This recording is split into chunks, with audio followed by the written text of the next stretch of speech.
चलिए आज बात करते हैं एक सपने को देखने और उसे पूरा करने के लिए जो संघर्ष करना पड़ता है उसके बीच के गहरे कनेक्शन की। क्योंकि हर बड़ी कामयाबी के पीछे ना एक सपना होता है और उसे सच करने की जिद होती है। अपनी बात की शुरुआत इसी जबरदस्त विचार से करते हैं। यह हमें याद दिलाता है कि टिके रहना, हार ना मानना, यही वो चीज है जो आखिर में इतिहास बनाती है। तो आज हम इस पूरे सफर को 5 पड़ाव में समझेंगे।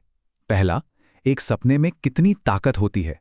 दूसरा, संघर्ष की सच्चाई क्या है। तीसरा, मुश्किलों के बीच एक नया रास्ता कैसे बनाया जाता है। चौथा, वो कौन सी सोच है जो हमें टूटने नहीं देती। और आखिर में, सफलता और उसके बाद की नई शुरुआत। तो शुरू करते हैं बिल्कुल पहले पड़ाव से, एक सपने की ताकत। क्योंकि देखिए, हर महान यात्रा की शुरुआत एक छोटे से लेकिन बहुत शक्तिशाली लक्ष्य से ही होती है। इस पूरी यात्रा को समझने के लिए हम एक कहानी का सहारा लेते हैं, रवि की कहानी। रवि एक ऐसा स्टूडेंट था जो दिन रात मेहनत करता था और एक बड़ा सपना देखता था। ठीक उसी की तरह हमारे असल जिंदगी के हीरोज ने भी एक साफ सुथरे लक्ष्य के साथ ही अपना सफर शुरू किया। और देखिए, इन सभी के सपने कितने जाने पहचाने से लगते हैं, है ना? प्रफुल्ल बिल्लोरे का सपना था एक टॉप एमबीए इंस्टीट्यूट में एडमिशन लेना। यशिनी नागाराजन चाहती थीं कि वो यूपीएससी की मुश्किल परीक्षा पास करें। और रेवंत शिंदे, वो तो शहर आने के बाद बस एक स्थिर काम चाहते थे। ये सपने हम में से किसी के भी हो सकते हैं। लेकिन सिर्फ सपने देखने से तो काम नहीं चलता, और यहीं से कहानी का दूसरा और शायद सबसे अहम पड़ाव शुरू होता है, संघर्ष की हकीकत। वो मोड़ जहां सपनों का सामना मुश्किलों से होता है। प्रफुल्ल का ही उदाहरण ले लीजिए। एक बड़े एमबीए कॉलेज का सपना तो देख लिया, लेकिन वो अपने कैट परीक्षा में एक बार नहीं कई बार फेल हुए। सोचिए, ये कितनी बड़ी नाकामी रही होगी जिसने उन्हें एकदम निराश और कंफ्यूज्ड कर दिया था। अब इस तरह की जो नाकामी होती है ना, वो अपने साथ एक और बहुत बड़ी चुनौती लाती है, सोशल स्टिग्मा, यानी सामाजिक कलंक। इसका सीधा सा मतलब है वो एहसास जब समाज आपको किसी वजह से कम आंकने लगता है या गलत समझने लगता है। प्रफुल्ल के लिए ये कोई किताबी बात नहीं थी, ये उनकी सच्चाई थी।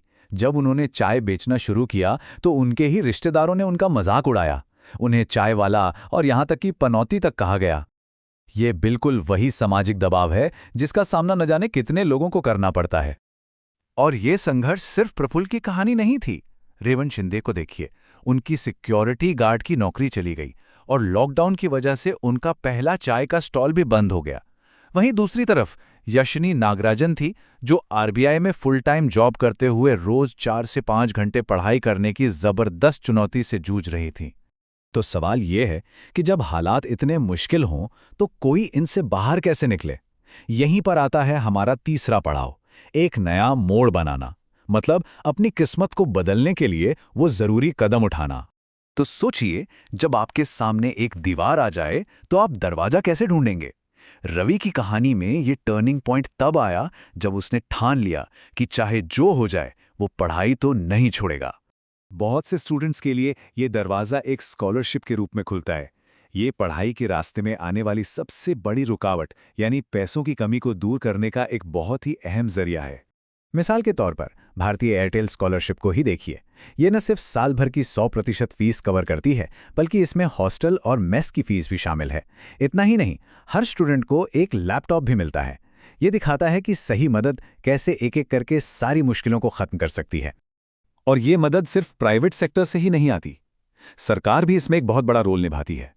जैसा कि आप इस टेबल में देख सकते हैं, ये सरकारी योजनाएं देश के हर कोने में स्टूडेंट्स तक पहुंच रही हैं। इसी खास योजना में हर साल 12,000 रुपए की मदद दी जाती है। अब सुनने में शायद ये रकम बहुत बड़ी ना लगे, पर जरा सोचिए, कई स्टूडेंट्स के लिए यही वो सहारा है जो उन्हें अपनी पढ़ाई जारी रखने और अपने सपनों को पूरा करने का मौका देता है। लेकिन पैसों की मदद तो कहानी का सिर्फ एक हिस्सा है। असली लड़ाई तो अक्सर दिमाग के अंदर लड़ी जाती है। और ये है हमारा चौथा पड़ाव, एक अटूट मानसिकता बनाना, मतलब अपने मन को इतना मजबूत करना कि वो हार ना माने। थॉमस एडिसन ने एक बहुत ही कमाल की बात कही थी कि हमारी सबसे बड़ी कमजोरी हार मानने में है। सफल होने का सबसे पक्का तरीका है कि हमेशा एक बार और कोशिश की जाए। ये बात हार न मानने की उस भावना को बिल्कुल सटीक तरीके से बताती है। तो सवाल है कि ऐसी मजबूत सोच बनाई कैसे जाए।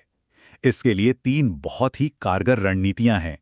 पहली, अगर कुछ गलत होता है तो उसे अपनी नाकामी मत मानिए, बल्कि ये सोचिए कि ये समाज के किसी पूर्वाग्रह का नतीजा है। दूसरी, सेल्फ अफर्मेशन करें, यानी अपनी अच्छी बातों को, अपनी ताकत को बार बार याद करें। और तीसरी, माइंडफुलनेस की प्रैक्टिस करें, ताकि आप नेगेटिव विचारों से खुद को दूर रख सके। और जब आप इस अटूट सोच को अपनी लगातार मेहनत के साथ जोड़ देते हैं तो नतीजे सामने आने लगते हैं। ये है हमारा 5वां और आखिरी पड़ाव, सफलता और एक नई शुरुआत, जहां हमें संघर्ष के ठोस नतीजे देखने को मिलते हैं। तो चलिए देखते हैं नतीजा क्या निकला। रेवेन शिंदे का महीने का बिजनेस 2 लाख रुपए तक पहुंच गया। प्रफुल्ल बिल्लोरे का सालाना टर्नओवर 30 करोड़ रुपए से भी ज्यादा है। और यशनी नागाराजन ने सिविल सेवा परीक्षा में ऑल इंडिया रैंक 57 हासिल की। ये सिर्फ नंबर नहीं है, ये सालों की जिद और मेहनत का सबूत है। लेकिन सच्ची सफलता सिर्फ अपनी जीत तक ही सीमित नहीं होती, बल्कि ये दूसरों की मदद करने में भी है। जैसे रवि ने अपनी कंपनी शुरू की, ठीक वैसे ही रेवन अब अपने गांव के स्टूडेंट्स के रहने और खाने का पूरा खर्च उठाते हैं।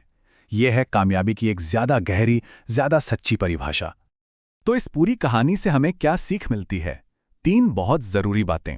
पहली, कि हालात कभी भी आपके सपनों से बड़े नहीं हो सकते। दूसरी, मेहनत और धैर्य का फॉर्मूला ही सफलता की गारंटी है। और तीसरी, लोग क्या कहेंगे इस पर नहीं, अपने लक्ष्य पर ध्यान दो।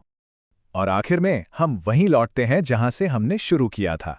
हमेशा याद रखिए, जो इंसान मुश्किलों में भी हार नहीं मानता, वही एक दिन इतिहास बनाता है। इस सोच को हमेशा अपने साथ लेकर चलिए।